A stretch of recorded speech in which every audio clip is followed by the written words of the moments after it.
ഇതെന്ന് പറഞ്ഞു കഴിഞ്ഞാൽ നമ്മുടെ ഉള്ളിൽ മനുഷ്യൻ ഉണ്ടെങ്കിൽ ഒരു മനുഷ്യത്വം ബാക്കിയുണ്ടെങ്കിൽ എല്ലാവർക്കും കാണാവുന്നൊരു സിനിമയാണ് കേരള ടുഡേ. കാരണം ഇതൊരു ന്യൂ ജനറേഷൻ സിനിമയല്ല, എല്ലാ ജനറേഷനും ഒരുമിച്ചിരുന്ന് കാണാൻ പറ്റിയൊരു സിനിമയാണ്. കാരണം നമ്മുടെ എല്ലാ ജനറേഷനും ആഗ്രഹിക്കുന്ന കാര്യങ്ങളാണ് കേരള ടുഡേ പറഞ്ഞിട്ടുള്ളത്. പിന്നെ നമ്മുടെ എല്ലാ ജനറേഷനും ഇതുവരെ ഫേസ് ചെയ്തിട്ടുള്ള പ്രശ്നങ്ങളാണ് കേരള ടുഡേയിൽ ഡിസ്കസ് ചെയ്തിട്ടുള്ളത്. അപ്പോൾ എനിക്ക് തോന്നുന്നു കേരള ടുഡേ ഒരു പർട്ടിക്കുലർ ജനറേഷൻ അല്ലെങ്കിൽ ന്യൂ ജനറേഷൻ അല്ലെങ്കിൽ അതിന് മുന്നേ ഉള്ള ജനറേഷൻ അങ്ങനെ നമുക്ക് കാറ്റഗറൈസ് ചെയ്യാൻ പറ്റൊരു സിനിമയല്ല. It's for all the generation. നമ്മൾ ഭൂമിയിൽ ജീവിച്ചിരിക്കുന്ന എല്ലാവർക്കും കാണാൻ പറ്റിയൊരു സിനിമയാണ് കേരള ടുഡേ. കാരണം അവരുടെ പ്രശ്നങ്ങൾ, അവർ ഫേസ് ചെയ്ത പ്രശ്നങ്ങൾ, അല്ലെങ്കിൽ അവർക്ക് പരിചയമുള്ള ആരെങ്കിലും ഫേസ് ചെയ്ത പ്രശ്നങ്ങൾ നമ്മൾ കുറച്ച് കമേഴ്ഷ്യൽ എലമെൻറ്റ്സ് ചേർത്ത് പറഞ്ഞിട്ടുള്ളതാണ്. അടുത്തത് ഞാനിപ്പോൾ ചെയ്യുന്നത് സെനൻ പിള്ളാശ്ശേരി ഡയറക്റ്റ് ചെയ്യുന്ന സിനിമയാണ്. ഈ പറഞ്ഞ പോലെ സീരിയസ് ആയിട്ടുള്ള അല്ലെങ്കിൽ ശ്വാസം മുട്ടി ചെയ്യുന്ന വേഷങ്ങളിൽ നിന്നൊന്ന് മാറി ചെയ്യണമെന്ന് ആഗ്രഹിച്ച സിനിമയാണ്. അത് കുറച്ച് ലൈറ്റ് കോമഡി ആയിട്ടുള്ള ഒരു ഇതാണ്. ഈ പറഞ്ഞ പോലെ 3 ചെറുപ്പക്കാരുടെ കഥയാണ്. ഇപ്പുറം ബംഗാൾ അപ്പുറം തിരുവിതാംകൂർ എന്ന് പറഞ്ഞ സിനിമ. ടൈറ്റിലിൽ തന്നെയാണ് അതിൻ്റെ ഒരു രസവും ആ പടത്തിൻ്റെ. ശരിക്കും നമ്മൾ ഈ പറഞ്ഞ പോലെ ഇപ്പോൾ ചുറ്റും കണ്ടുകൊണ്ടിരിക്കുന്ന കാര്യങ്ങൾ തന്നെയാണ് ആ സിനിമയിലും പറയുന്നത്. പക്ഷേ ഇപ്പോഴത്തെ യങ്സ്റ്റേഴ്സ് ആയിട്ടുള്ള ആളുകളുടെ ഉള്ളിലും നന്മയുണ്ട്. ഈ പറഞ്ഞ പോലെ കംപ്ലീറ്റ് ആയിട്ട് അവർ ഒന്നിലും ഇതായി പോയിട്ടില്ല എന്നുള്ളൊരു മെസ്സേജാണ് സിനിമ തരുന്നത്. അങ്ങനെയല്ല, സത്യം പറഞ്ഞാൽ ഇപ്പോൾ ഞാനൊക്കെ ഒരുപാട് ഫേസ് ചെയ്തിട്ടുള്ളത്. ഒരു സ്ഥലത്ത് പോയിട്ട് ഒരു വഴി അന്വേഷിക്കാൻ പോലും മലയാളികൾ ഇല്ലാത്തൊരവസ്ഥയാണ്. നമ്മളിപ്പോൾ വഴി വെച്ച് കഴിഞ്ഞാൽ നമ്മുടെ അടുത്ത് ഹിന്ദിയിലായിരിക്കും ഇങ്ങോട്ട് റിപ്ലൈ കിട്ടുന്നത്.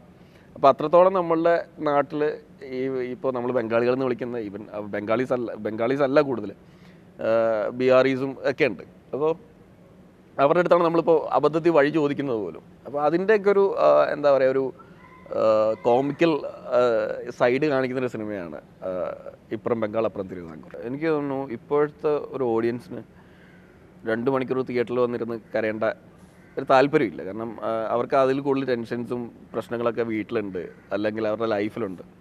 അപ്പോൾ ഈ 2 മണിക്കൂർ നമ്മളിപ്പോൾ ഞാനായാലും പോലെയും നമ്മളൊരു ടിക്കറ്റ് എടുത്ത് തിയേറ്ററിൻ്റെ ഉള്ളിൽ കയറുന്നത് ആ 2 മണിക്കൂർ മാക്സിമം എൻജോയ് ചെയ്യാൻ വേണ്ടിയിട്ടാണ്.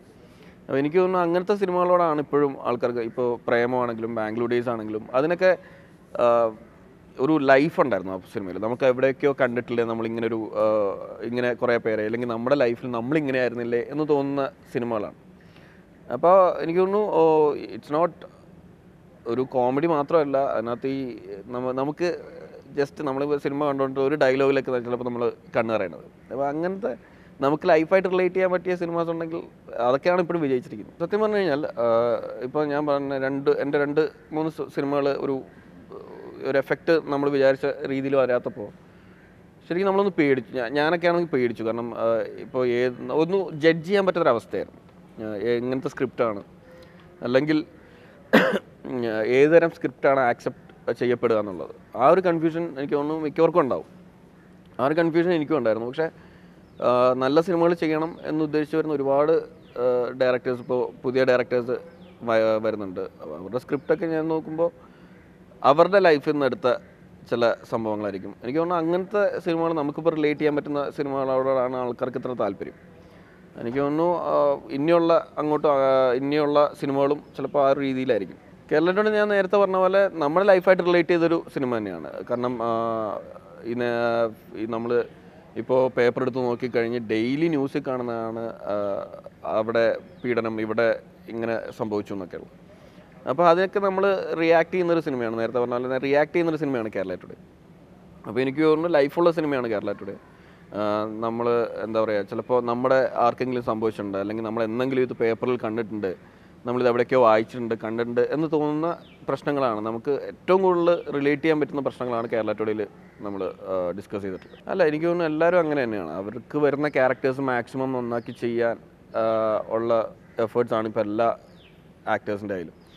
ഇപ്പോൾ മറ്റൊരാൾക്ക് ഇങ്ങനെ കിട്ടി, എനിക്കതിലും വലുതും കിട്ടണം അങ്ങനെയൊന്നുമില്ല.